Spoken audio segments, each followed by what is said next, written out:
elections no se wokai se course no ma pinu a NDC se bia fe na wo de wo te ho asemo a elections a primaries a NDC wono mo ekoye ye di candidate Baba Jama winning with over with 32 votes no ahead of the next person a wonya votes no bi kakra wo mu no Amina Adams no say oh hwe ne course wo elections ni mu a na airtime. In fact, bra Facebook in Nhyira 104.5 na yenkaka ye ho kakra na de me woka no mabachiri aka bra Facebook behwa de we bra cameras sisu a na wono mo che televisions ahodo wo Ayawaso East Baba Jamal, which he accepted or jitumu say on the chair.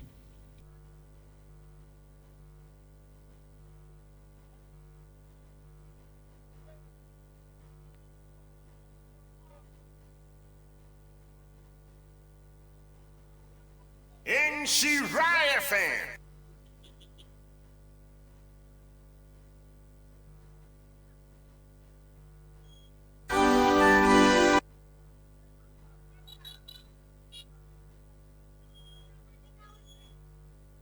Nhyira fan.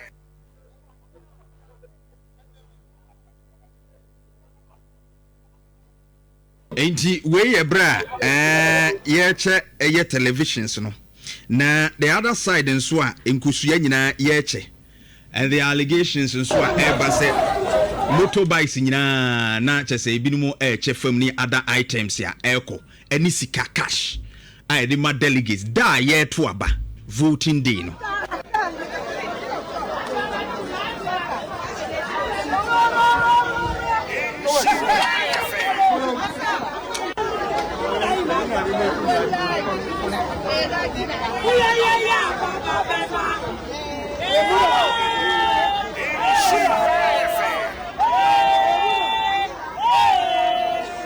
Na videos we nyina ba mountain and several other ones are delegates ni bi kasa womo eka no ma wono enya free mu ni ade and to ba Facebook and Nhyira 104.5 ebi ni kosua ya no ache say ni wukra ye chama delegates na asem we ba ye no NDC amanoku no quickly eba mountain be respond e mo condemn the course no because election day obi eche no ma etesa na o masika enso etesa no echire bibi ni nyina no echire se nipa no sebe ekoka obi nsa psychologically adwene mu no etimi ma nipa no adwene sesa abato mu nso ye nya ne saa in a way no ekoye vote buying na saa de we NDC amanyukuo no ankasa eba mountain no mo condemn ye se enhwehwemu ekoso pai obejakuo ananka majority leader kraka ho nanso wo twen ne ho because na NDC fo wo mra se bedwa fie no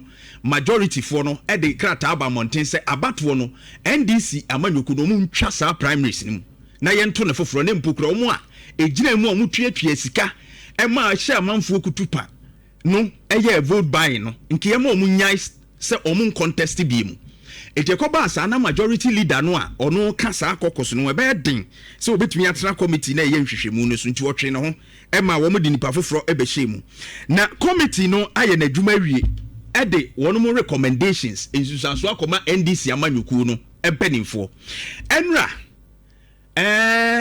fifiave kwete ebe kasai na semni nie me wi a mechi bra Facebook be hade fifiave kwete elections. There have been allegations of okay. Mame emfane de nintumneti say fifi se saa de na akoso no ma ye nhwehwemu awie na in fact ya na nsem ni bi wo ho a tie no. Let me just say that the long and short of the report was this, that inappropriate conduct was exhibited by virtually almost all the candidates, even though you cannot establish, because the candidates were clear that what they did was in light of motivating of delegates. We believe that was inappropriate. So in the light of that, the committee's report was to the effect that ideally we should have an annulment of the primaries. However, the committee also acknowledged that there are real obstacles that make it difficult for us to do that. One, the party's constitution does not have a provision for an annulment of election. Two, we are time bound because we need to be presenting a candidate by tomorrow to the Electoral Commission. So given these difficulties, and also there are legal challenges that could be mounted by whoever won, and the party clearly will not be able to go through any of that process without presenting a candidate very quickly. So in the light of that, the party effectively has taken the recommendation, which is that we, given the and also the legal challenges, we have no option but to present Baba Jamal, who actually won according to the Electoral Commission declaration. And Fifi Kweti, and now all say committee no aye na adwuma wie na omo frefre candidates no asemo a candidates no e kan say one mo eye sa de motivate delegates no but omo no amanyokuo no mpanimfo committee ni trans no mu se da bi enye motivation keke de ekoye no abonefo semu mu anka se annulment bam abato no nke twam nanso bibi asi wo mo kwan ne say one ene day eso wo mo de candidate come abato commission that they have a day. Now the candidate akoma about commission will be jina NDC and emu apre. Two, omo party no constitution no, omo party constitution no, any provision, any mu say yetimi twa abatum, any saade no, see yetimi twa abatum. There's no provision for annulment of elections. Enunti no, saa no ma mienu wenti, NDC for no say omo ye ho hwea, enye yenti ese baba jama, omo ja no ma onu ne wi ni yenti. Okoko jira womanem. And you see, Jeff Fameko section 34 of a PNDC law no 284 section 34 ekasa efa sa no mayu yenim say ya bone fosem. Now I'm happy say the party understood say ade course wono enye was say if a person commits the offense of treating if he corruptly either himself or through another person before, during, and after an election gives or provides or pay wholly or impart the expenses of giving or providing meat, drink, entertainment or provision to or for any person for the purpose of corruptly influencing that person or another person to vote or refrain from voting. Or I know so it was so. Now we know waka meat, drink, near the adina. So their point of motivation, I like it said the parties who say you're wrong. Because on election day, you cannot do that and kasa will motivate. It rather influences which indicative vote buying. So saa de na also di motivate no. E kani pana dwene ma dwene no timi sesa no. E ya abonefo sem emra no emma ho kwan.